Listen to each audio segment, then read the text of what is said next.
Vamos à prece.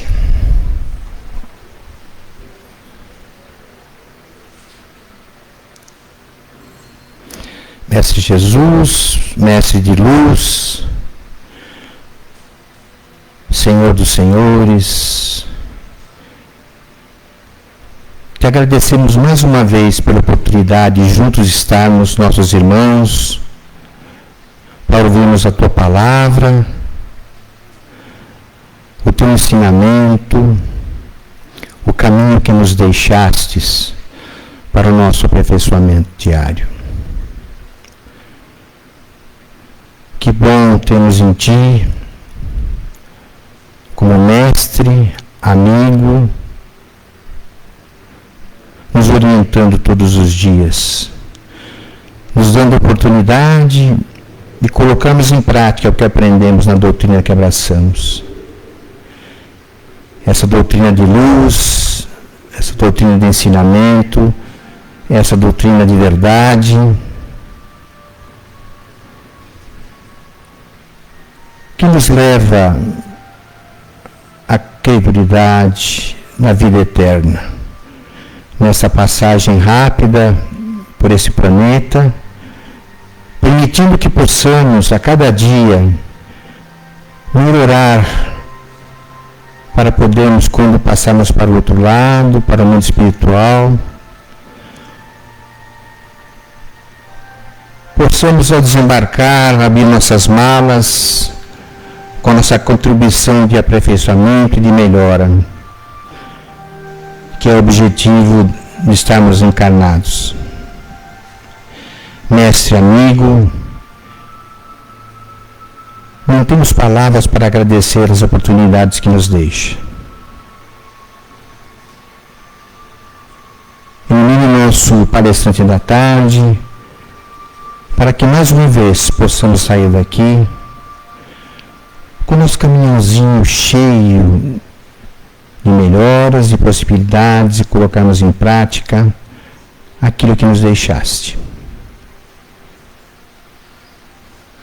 Fique conosco hoje, amanhã e sempre. E que assim seja. Bom dia a todos e a todas. Para mim é sempre uma alegria estar aqui, rever os amigos e podermos, um domingo tão bonito como este, estarmos juntos para falarmos e comentarmos as grandes lições de Emmanuel. Mas antes de iniciar propriamente a palestra, eu tive uma experiência pessoal muito interessante e que revelava para mim mesmo uma enorme ignorância, ou seja, eu desconhecia por completo esse fato. 10 dias antes da guerra, lá em Israel com o Hamas, eu estava no aeroporto Ben Gurion, voltando para São Paulo. Por mais 10 dias eu talvez tivesse ficado preso lá alguns dias. Mas isso não é o relevante que eu quero dizer. Quem me convidou para ir a Israel foi a minha filha mais velha, que é médica neurologista infantil.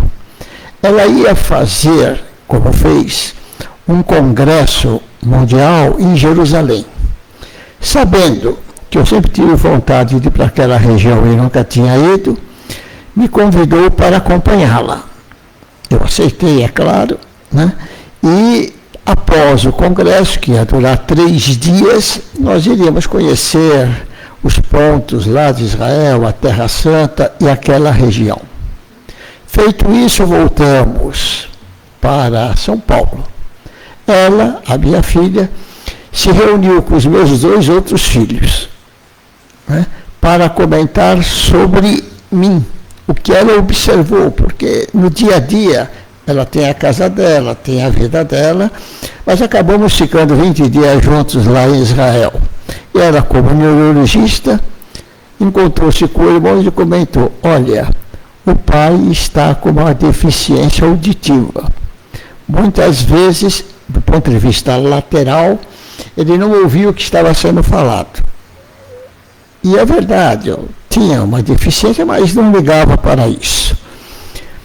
Comentando com os irmãos, ela com todos os cuidados para me falar sobre o problema.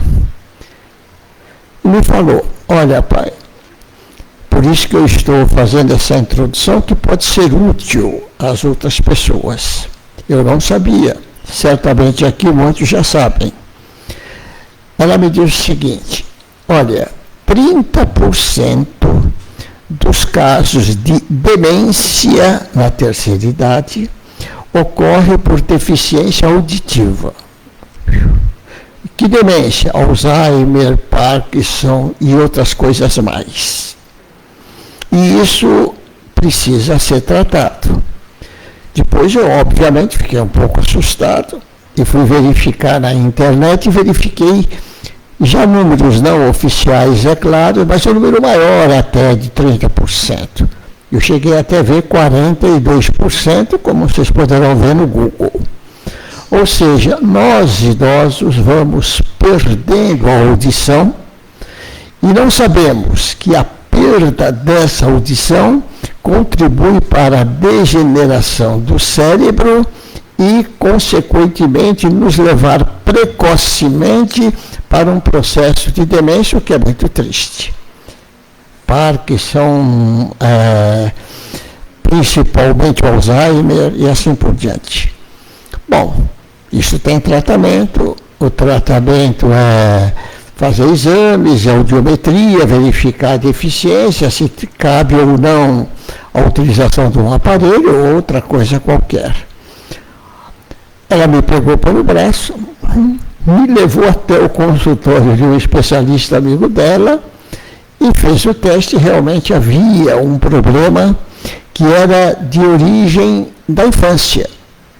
O médico, ao fazer aquela observação ali, constatou que havia um problema de uma otite na infância mal curada e que havia feito essa otite uma lesão, e aí não tinha jeito a não ser utilizar um pequeno aparelho ou qualquer coisa assim para não curar, é óbvio, porque a lesão era incurável, mas para dar novos comandos ao cérebro para que a gente pudesse participar da vida social, etc.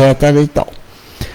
Estou dando essa informação, e os amigos que eu encontro já passam a informação, porque eu não sabia que uma simples deficiência auditiva, que a gente pede para aumentar um pouco mais o volume da televisão, uma coisa ou outra, pudesse ter esse tipo de implicação. Certamente aqui tem muita gente que já sabia disso, mas quem não sabia, né? Aos que já sabiam, peço escusas por estar repetindo algo, mas quem não sabia, é bom registrar, cuidar dos seus idosos, ou às vezes até mesmo de pessoa mais nova, que acaba tendo o início de uma perda auditiva. Bom, com esse recado que eu acho de utilidade pública, vamos passar a nossa experiência com Emmanuel, que é do livro Caminho, Verdade e Vida, o nosso tema de hoje, chama-se Lição Vida, o número 176. Vou ler, o texto é bem curto, né? Duro é este discurso, quem o pode ouvir? O cristianismo é a suprema religião da verdade e do amor, convocando corações para a vida mais alta. Em vista de religião traduzir religamento, é primordial voltarmos-nos para Deus, tornarmos ao campo da divindade. Jesus apresentou a sua plataforma de princípios imortais, rasgou os caminhos, não enganou ninguém relativamente às dificuldades e obstáculos.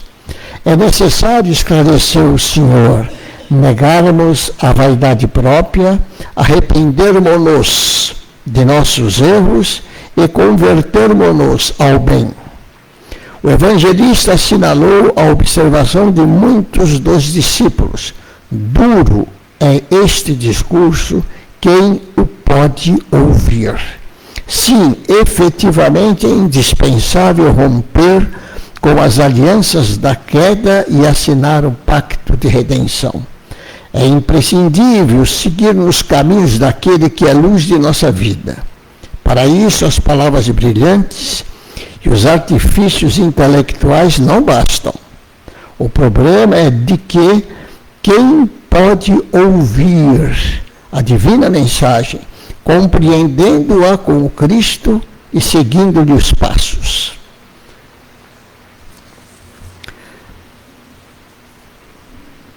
Estando lá em Israel, não havia guerra e nem se falava de guerra, indo para a cidade de Eliá, que é no sul, entre Israel e a fronteira com o Egito, depois de estarmos no norte de Israel, Israel é um país pequeno, tem 600 quilômetros de norte a sul, e uma região toda de deserto. Então, num dia nós saímos lá do norte, na região onde está uma parte menor do conflito, na ponta, bem entendido, e fomos ao sul. Fizemos de carro 450 quilômetros de uma paisagem adusta. Esse calor nosso aqui, que já incomoda, é fichinha diante daquele calor desértico. E na volta de Eliá para Tel Aviv, paramos num local, porque aquelas estradas não tinham onde parar, né? Tem um local só apenas para parar. E houve um movimento inesperado, eu não sabia. Muita gente naquela estrada, voltando, porque quando nós fomos não tinha ninguém. Aquela quantidade, paramos vários ônibus num lugarzinho simples até, para tomarmos um café. E ali eu vi jovens, meninas praticamente com 18 anos, por aí assim, todas fardadas, com aquela arma enorme, não é arma comum, arma de guerra. Porque o serviço militar lá é obrigatório, tanto para homens quanto para mulheres. E aquelas meninas de 19 anos alegres estavam voltando. E eu quis saber o porquê aquele movimento. É que haveria a comemoração do Ano Novo Judaico, no dia seguinte. Então, um feriado importante para eles. E depois, quando houve o atentado lá do Hamas, que matou 1.300 pessoas e fez sequestros, essas meninas convocadas naturalmente pelo governo foram à guerra. E ali, naquele ambiente, dava para sentir de perto a tensão existente entre os árabes e os israelenses. No Muro das Lamentações, quem foi, aqui certamente tem quem já foi, ele é um muro na plataforma, logo em cima, um muro alto, na plataforma tem a Mesquita Dourada, que é dos árabes. Lá dizem que Maomé teria recebido uma ascensão espiritual.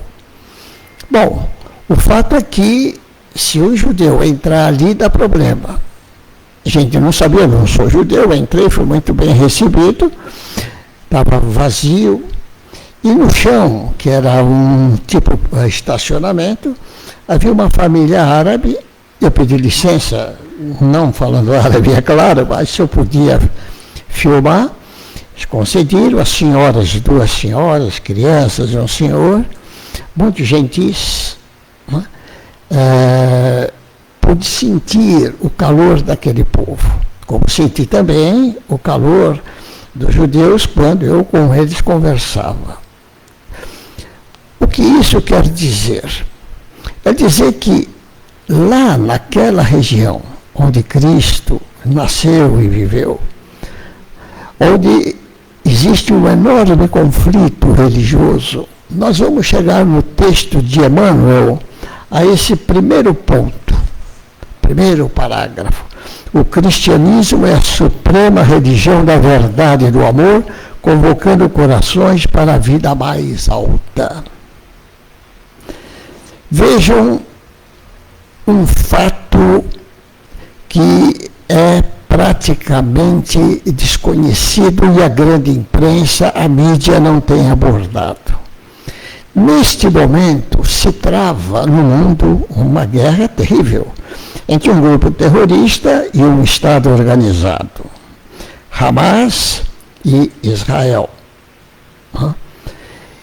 E o mundo já está saturado dessa guerra, pede a constituição de um Estado palestino.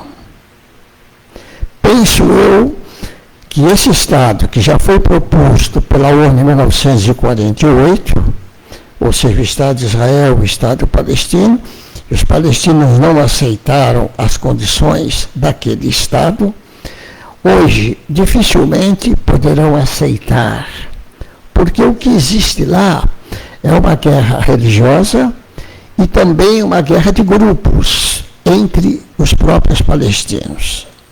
E o desejo de extinção do Estado de Israel.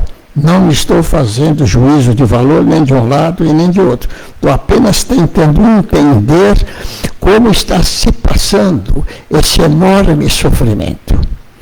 Ora, o islamismo é dividido em dois grandes grupos logo após a morte de Maomé. São os xiitas de um lado e os sunitas de outro. Os xiitas, que é um número menor, eles têm sede no Irã. E os sunitas, que é um número expressivamente maior, eles têm a sede na Arábia Saudita, onde está Meca, local de visita obrigatória pelo menos uma vez na vida para os muçulmanos. Mas os sunitas é uma expressividade muito maior do que a dos sunitas. Tem várias diferenças filigranas entre eles, porque essa divisão surgiu após a morte de Maomé. Quem sucederia Maomé? Os xiitas entendiam que quem deveria suceder Maomé era aqueles que tinham o sangue do profeta, ou seja, o ius sanguine, um parente, um descendente. Já os sunitas achavam que não era necessário isso. O segmento da doutrina seria em razão não exatamente de um parente, mas de quem estivesse ali qualificado para tanto. Isso foi a origem da discussão, mas na prática eles foram entendendo de forma diferente. Os xiitas, que apoiam o Hamas, que tem sede no Irã, eles têm como plataforma, eu vou falar da plataforma de Jesus aqui, eles têm como plataforma o sofrimento, o martiriológico. Os sunitas não têm exatamente isso como uma plataforma. É um pouco mais nesse aspecto, mais liberal, mas a lei da Sharia se aplica aos dois lados. Bom, se o martiriológico é exaltado, esse enorme sofrimento que estão causando ao próprio povo, o Hamas está causando ao próprio povo dele, é assimilado dentro de um contexto histórico para eles. Obviamente, todos nós sabemos as críticas que se fazem com a utilização de seres humanos como escudo para o processo de guerra. Dentro desse contexto filosófico, doutrinário, de que o sofrimento martiriológico é indispensável, é necessário e é aceito, como vão então terminar essa guerra? Era devolver apenas os que restam lá de sequestrados, né? Naquele ataque de 7 de outubro, tem lá umas 180 pessoas ou alguma coisa assim, e a guerra praticamente terminava. Mas não devolvem, porque tem uma filosofia de martírio, de sofrimento, e o povo vive essa questão. Ora, o mundo hoje está permeado pelas doutrinas religiosas e até filosóficas. Emmanuel nos fala, o cristianismo é a suprema religião da verdade e do amor. Jesus coloca de uma maneira muito firme a ideia do perdão. O perdão, nós já sabemos que ele é muito mais benéfico para quem perdoa do que para quem é perdoado.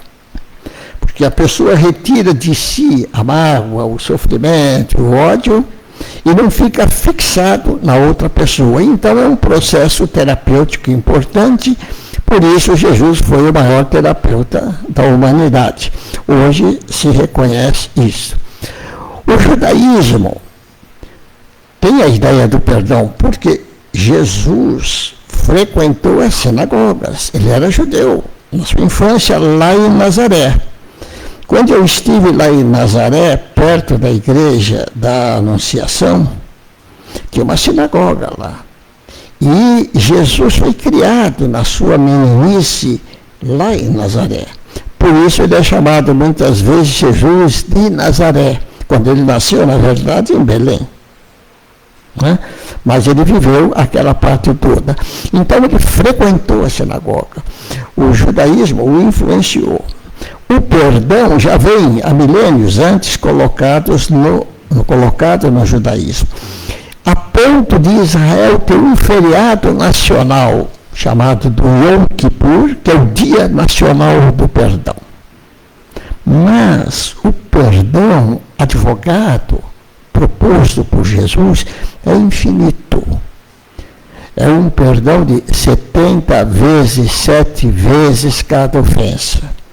Certa vez, uma senhorinha procurou o Chico Xavier e disse para ele o seguinte: seu Chico, é verdade que está no Evangelho que nós devemos perdoar 70 vezes 7? É, minha filha, respondeu o Chico. Pois é, eu sou casada há mais de 30 anos com fulano, ele me aborrece todos os dias, tem problema direto, então, somando isso tudo, 7 vezes 7, 49, 400 vezes eu teria que perdoar. Eu já perdoei mais de 1000 vezes. Já posso descartar dele? O próprio Chico ficou embasbacado com aquilo.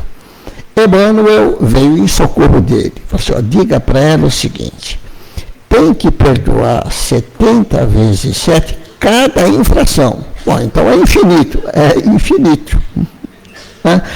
Essa é uma diferença do cristianismo para o judaísmo, que tem a ideia do perdão. O país tem um feriado nacional, o Yom Kippur, né?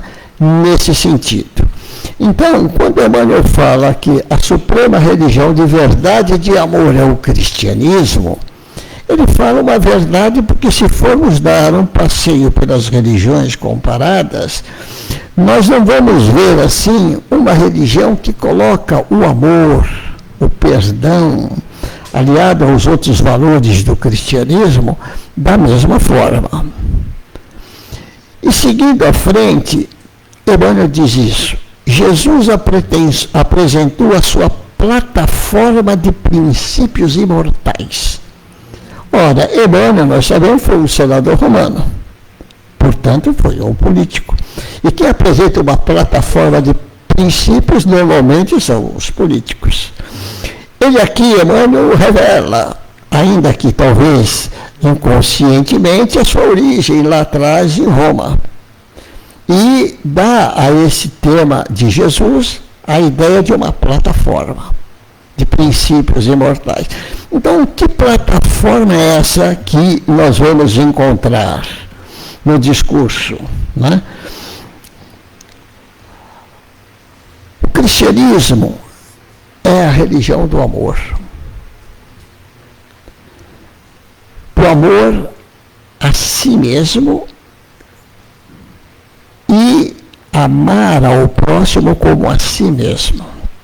Mas Jesus, que foi quem colocou ame o próximo como a si mesmo, no último momento da vida dele praticamente, quando ele estava lá em Getsemane, ou melhor dizendo, no Monte das Oliveiras, que fica encostado, na última reunião que ele teve com os seus apóstolos, ele fala diferente.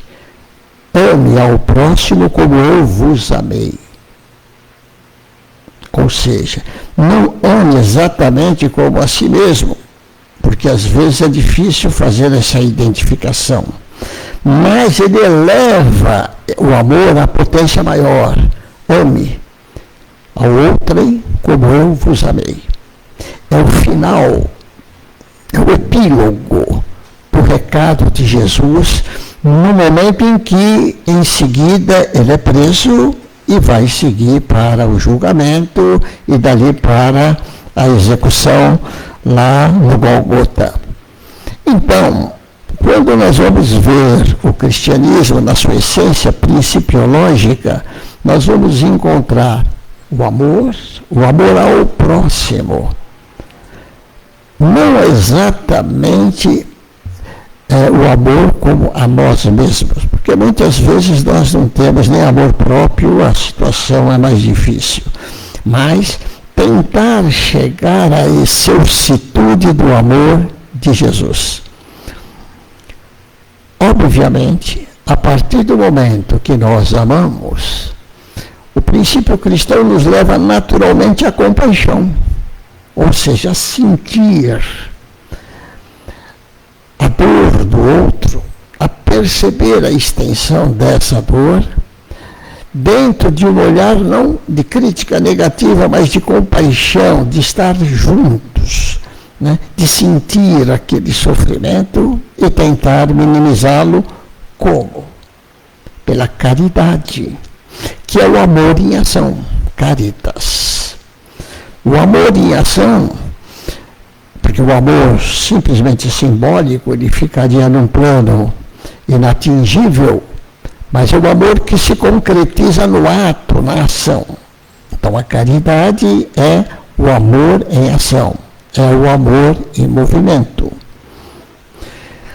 Agora, a caridade, todos nós sabemos, a doutrina espírita é bem pródiga nisso, não é apenas a caridade material, importante sim, mas também a caridade moral. A palavra certa, o apoio, a compreensão para os aflitos. E vale aqui um brocado popular. Ninguém é tão rico que não precisa receber e ninguém é tão pobre que não possa dar. Muitas vezes, eu até na minha vida profissional já vi isso várias e várias vezes, pessoas poderosas, segundo o mundo, ricas, segundo o mundo, mas carentes, com disfunções familiares, com problemas afetivos, precisando de uma caridade moral, porque, embora ricos materialmente, praticamente do ponto de vista psicológico e espiritual, são indigentes, como se fosse um morador de rua.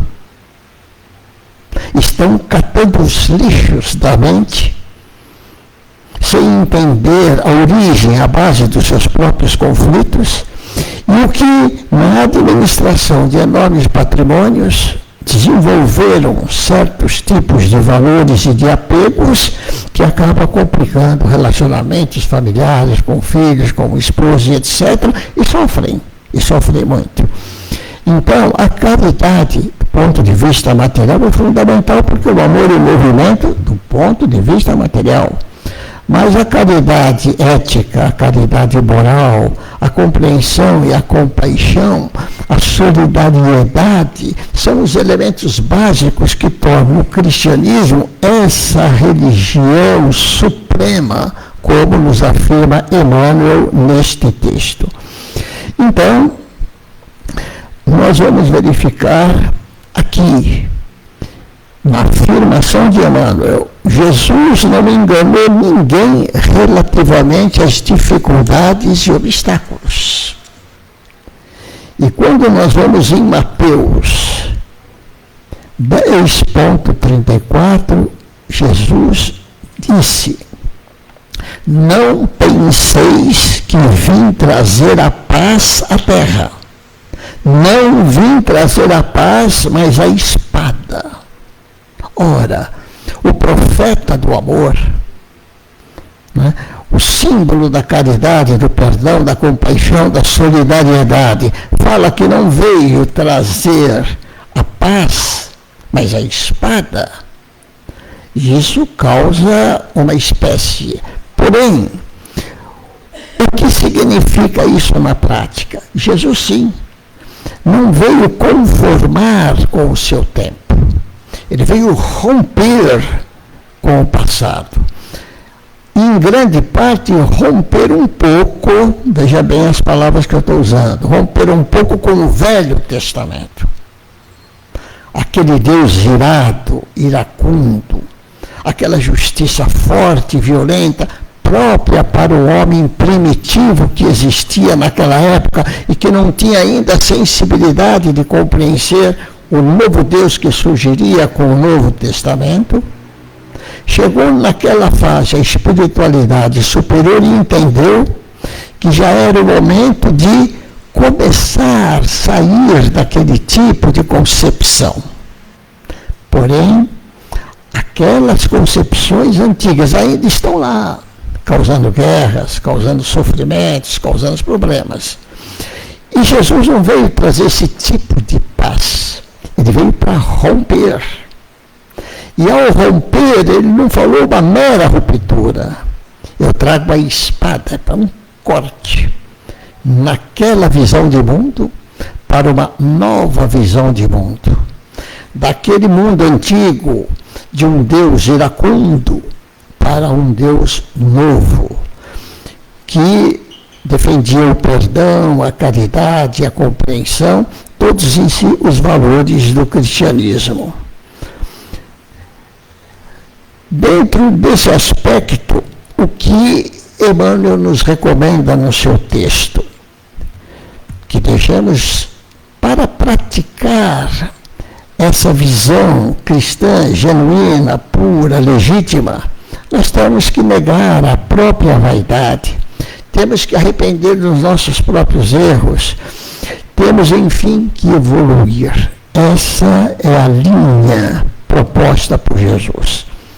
Deus, nosso Pai maior, a energia suprema, o arquétipo, dê-se a ele o nome que se quiser dar, e nenhum dos profetas, nenhum dos melhores médiuns que passaram pelo mundo conseguiu um encontro com Deus. Essa é a verdade. Todos param na área cristã, param em Jesus, porque Deus enviou, permitiu que o seu Filho, nosso irmão, porque também somos filhos de Deus, permitiu que o nosso irmão mais experiente viesse aqui e nos trouxesse, como é o título do livro, Caminho, Verdade e Vida. Eu sou o caminho, sou a verdade, sou a vida, e só vai chegar ao Pai através desse caminho. E Jesus é tangível, é um Jesus histórico, é um Jesus visível, um Jesus que sofreu na carne aquilo que a carne pode gerar de sofrimento. É bem verdade que hoje existem compreensões diferentes, no sentido de que Jesus, mesmo encarnado, tenha um efeito espiritual tão grande que ele poderia até mesmo, se quisesse, sair daquele suplício, mas ele não quis. Então Deus mandou o seu Filho preparado para orientar aquela humanidade de há mais de 2000 anos atrás e que até hoje não conseguiu assimilar no campo universal, considerando o universo a Terra, não conseguiu assimilar os seus princípios de paz, de amor, de bondade, porque o corte ainda está acontecendo em relação àquelas concepções antigas. Mas Jesus permitiu, obviamente, consultado o Pai, permitiu que viesse o Consolador. E viesse Kardec, né, para nos dar explicações mais consistentes a respeito dos grandes sofrimentos, dos grandes traumas, dos grandes problemas que nós humanos aqui enfrentamos. E através de uma visão diferente da reencarnação, porque a reencarnação não foi uma criação de Kardec. O hinduísmo, milênios antes, já tinha a ideia da reencarnação, também de psicose, não com as configurações que o kardecismo trouxe, no sentido evolucionista, porque numa visão bem oriental, a reencarnação pode ser até mesmo regressiva, ou seja, se reencarna na forma de animais, de plantas, etc., em função do karma gerado. Na visão kardecista cristã, isso já não acontece. O espírito, quando ocorre dele conseguir determinada evolução, assimilando certo patrimônio, ele não mais retroage, ele avança. Então, mesmo os maiores potentados do mundo estão tentando, na visão deles, fazer o seu melhor, embora para nós seja realmente o pior. Né? E, nesse aspecto, portanto, Emmanuel nos diz claramente, tem que haver uma conversão ao bem. Temos que ser responsáveis. Temos que fazer uma aliança, diz ele, né?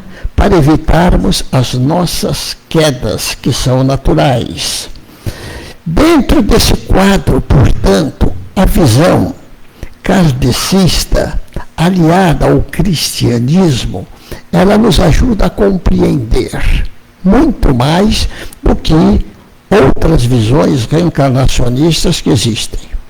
Divaldo Franco, eu não preciso falar muito dele, porque todos nós o respeitamos, numa entrevista que ele deu antes de proferir uma palestra em Curitiba, ele relata na entrevista que, saindo de Ponta Grossa para Curitiba, em Ponta Grossa ele havia dado uma palestra, indo para Curitiba, ele começou a se sentir assediado por grupos espirituais pesados. Não comentou nada com os que estavam ali, chegou ao hotel e começou a sentir que aquele assédio era tão forte que poderia prejudicar a sua palestra. Apareceram para ele as entidades que estavam fazendo aquele assédio. Isso que eu estou falando, vocês podem verificar na internet, porque é ele que está dizendo. E ele fica muito preocupado e até se sente um médium obsidiado. Chama para o quarto onde ele estava os que o estavam acompanhando naquela palestra, que estavam hospedados no hotel, para fazerem uma oração. Né? E pede a interferência de Jesus, para que ele pudesse se livrar daquele constrangimento enorme que o estava afetando e que iria atrapalhar a sua palestra no dia seguinte. Ele percebe que entra no quarto uma luz, ele não diz o que é, porque ele não consegue visualizar. E diz o seguinte, que os judeus antigos desejam apagar Jesus da história. O judaísmo antigo, que perdeu toda a influência a partir da Igreja Católica Apostólica Romana, que com todos os defeitos dela, e a gente sabe os grandes problemas que ela teve com a Inquisição, etc., mas ela difundiu a ideia cristã por todo o continente americano e vários outros países, a Europa.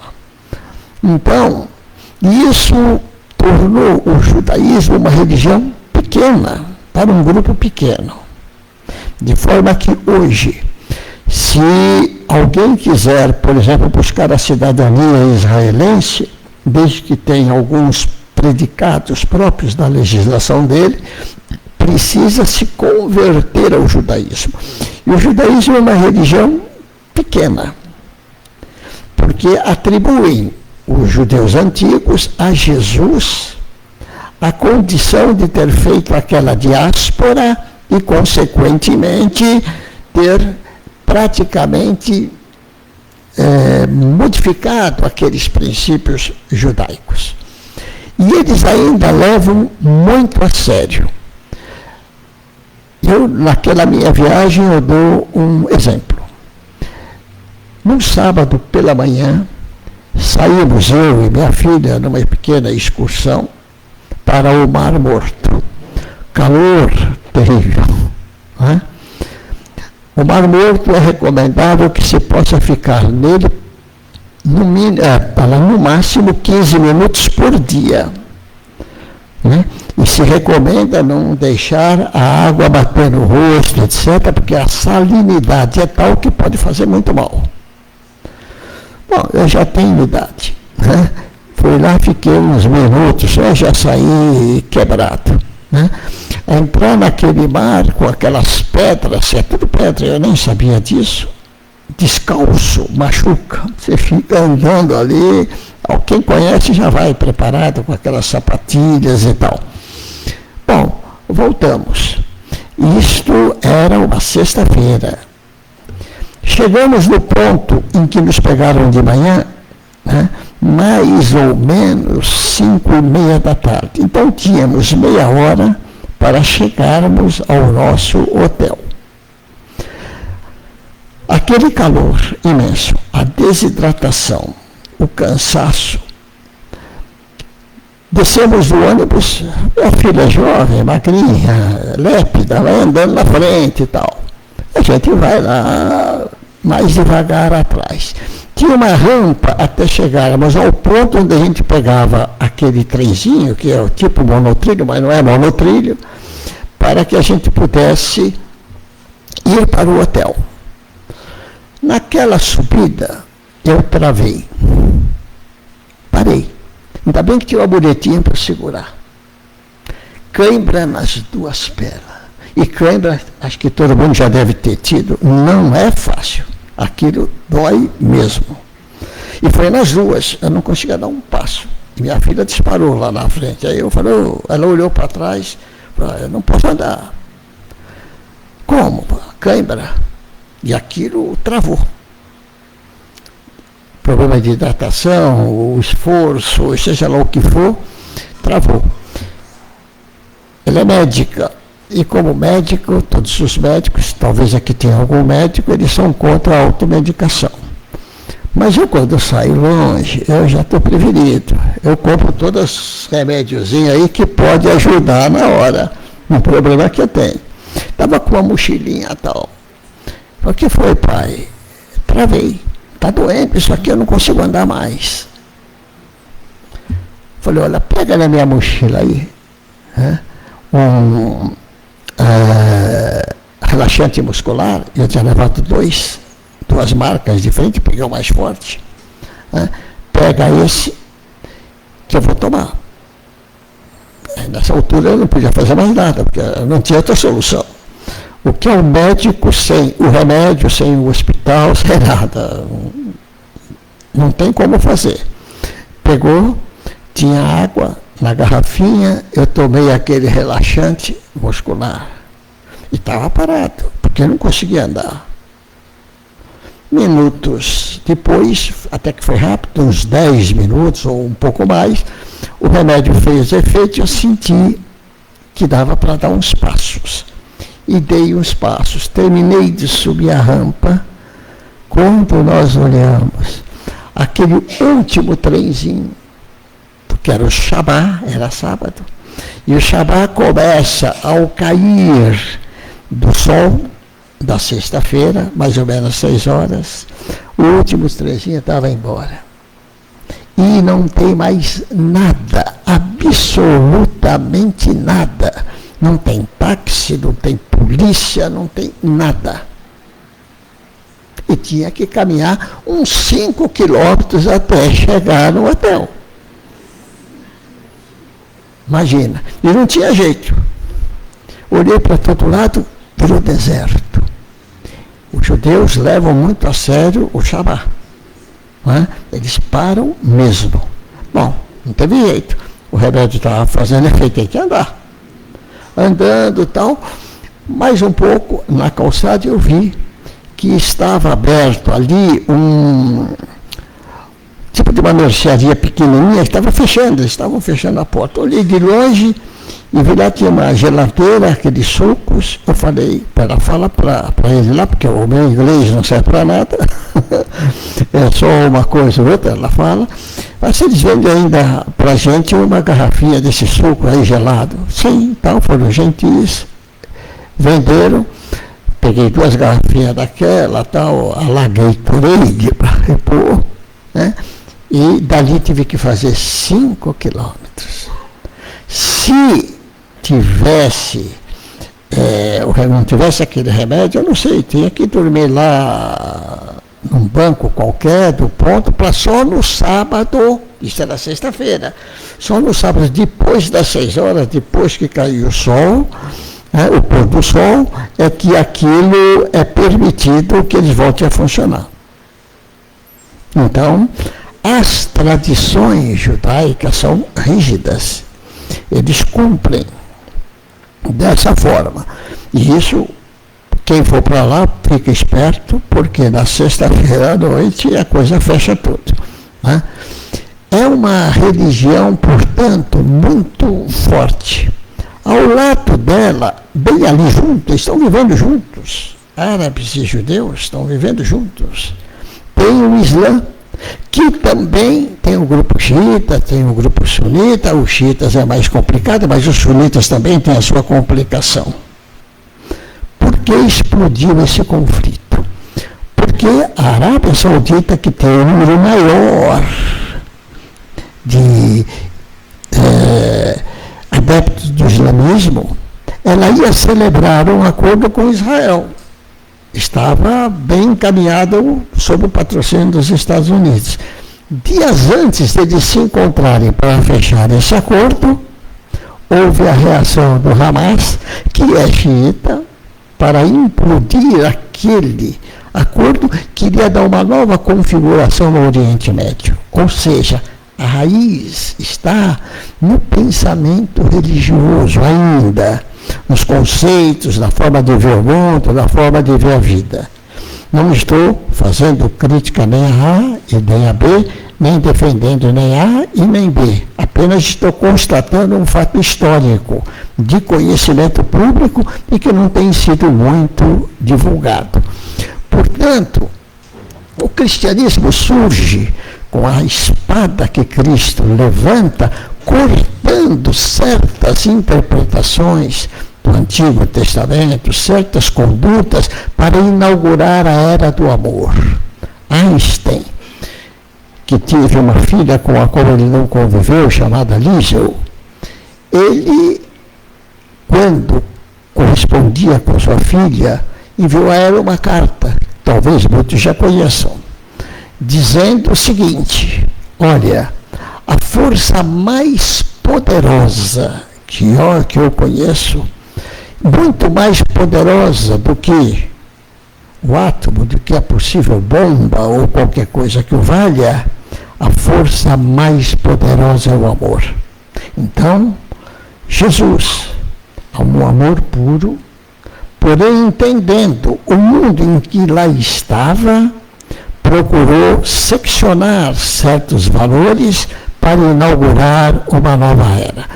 É verdade que 2000 anos se passaram e ainda o mundo está muito dividido em várias outras concepções religiosas, né? Pretendo expor isso no dia 18 de maio, não é isso?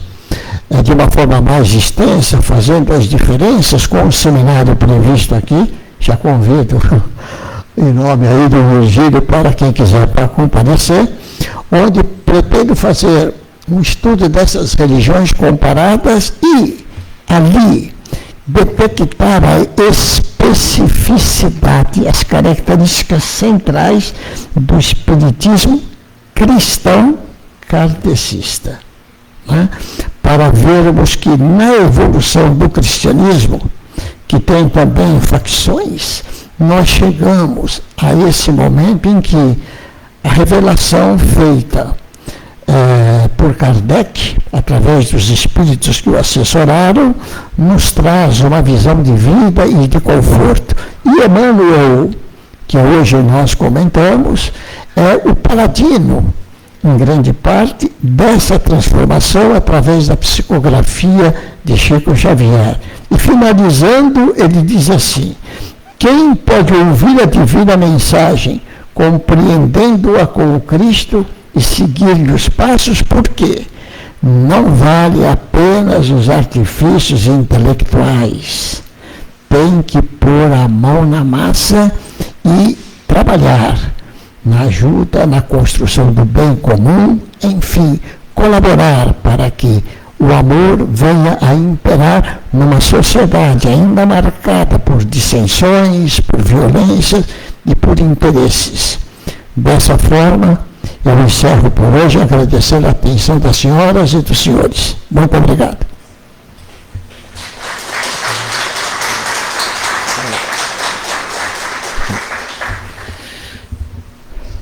O Virgílio me solicitou que eu faça, junto com os senhores e as senhoras, a nossa prece de encerramento.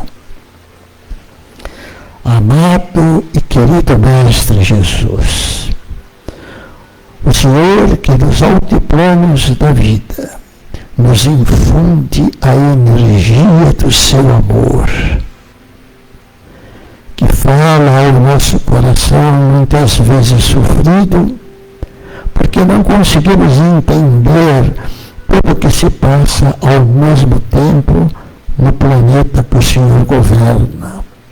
Mas a fé, a nossa entrega, o nosso amor, a sua ideia, aquilo que o Senhor simbolizou e trouxe para todos nós. Seu sofrimento lá no Gólgota não foi em vão.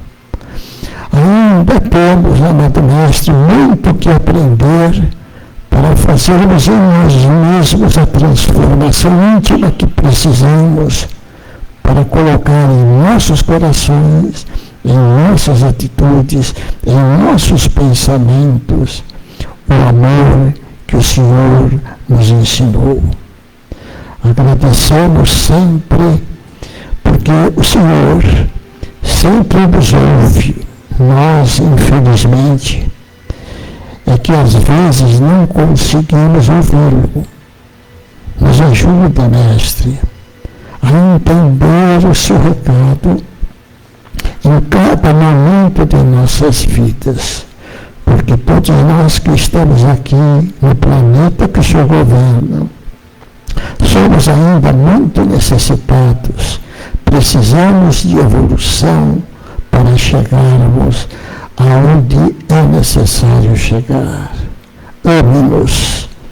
Não desista dessa humanidade sofrida, porque um dia chegaremos juntos às réstias de sua luz para compreendermos como o seu amor é grande e como o Senhor nos agasalha nos seus braços.